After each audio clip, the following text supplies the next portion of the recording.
your speed work. In other words, it's a way to incorporate your speed and your power together. Because often when we're going for power shots, really what you got to do is you got to really set down those shots, turn and rotate your body, and pivot.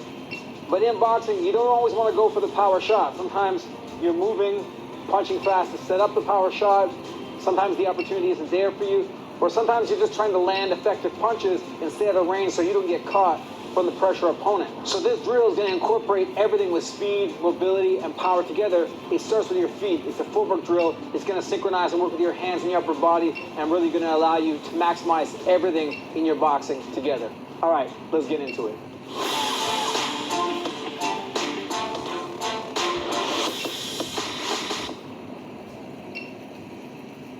All right, let me just start by showing you the drill first, just so you can get an idea of what's going on, and then I'll break it down and explain it to you, and then we can work it together in a few segments. So first, let me just show you what it looks like.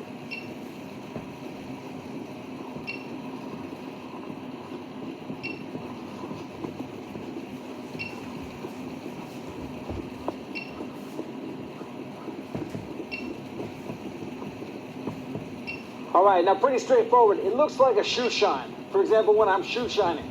And the shoe shine has a lot of good boxing logic to it that's going to allow you to get more speed and power in your shots together.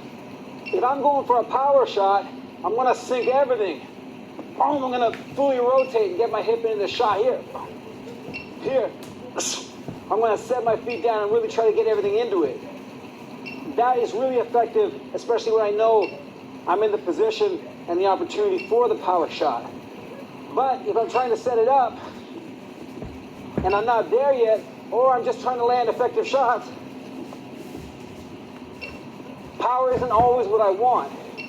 I don't always want to use up that full energy for power. So in order to get a little more power with my speed, with my quick hands, I want to shift my weight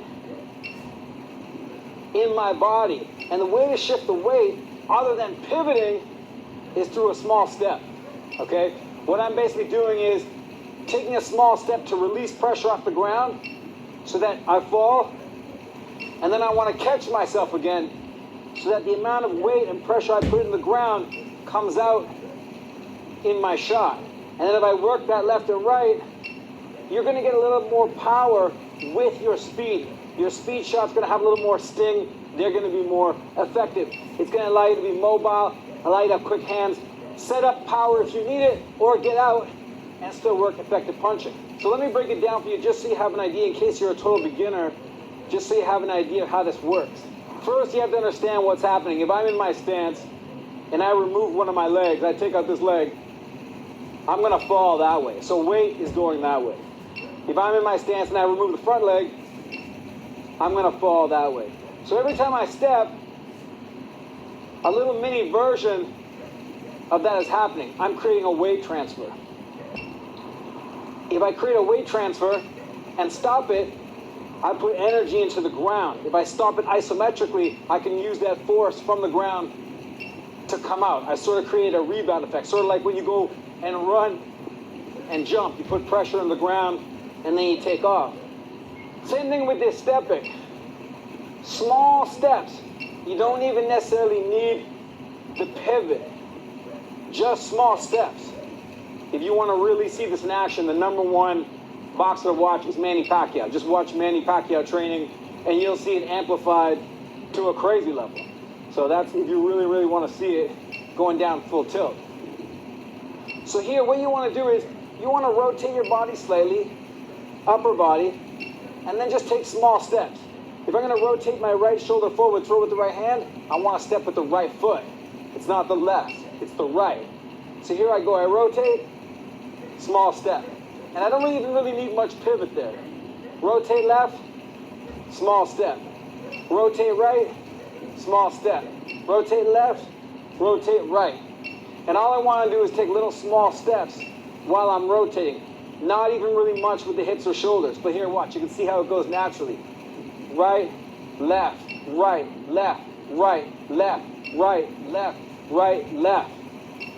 And then on that, I want to put my hands on top of that. All I want to do is reach and touch towards my target. So here, if I go easy without really anything crazy with the punches, touch, touch, touch, touch, touch, touch, touch, touch, touch, touch, touch, touch. To break it down even further so you understand, I start the rotation of the shoulders a little bit first. I start, I step. I'm going to come back with the left shoulder this way. I start, I step. It's a split second before, just so you can feel that. Turn, turn, turn and step, turn and step, turn and step, turn and step, turn and step. The foot lands just as the punch is finishing or slightly before. So that's another thing to keep in mind. But all of this you will get just by feel. But I just want to explain it in terms of the breakdown in case you're more of a thinking, analytical type. I turn, I step, this foot lands just before the hand or fist makes contact. So here I go. 1, 2, 1, 2, 1, 2, 1, 2. Okay, this will also apply if I want to transition. Jabbing, punching, jabbing. Okay, and then once you're there, boom, boom, then you can set down and get into your power shot. So let's work it a few more times just together. We're going to go slow at first. Right hand, right foot. Right, left, right. Not much pivoting, just stepping. Left, right, left, right, left, right. Up to 10. 1, 2,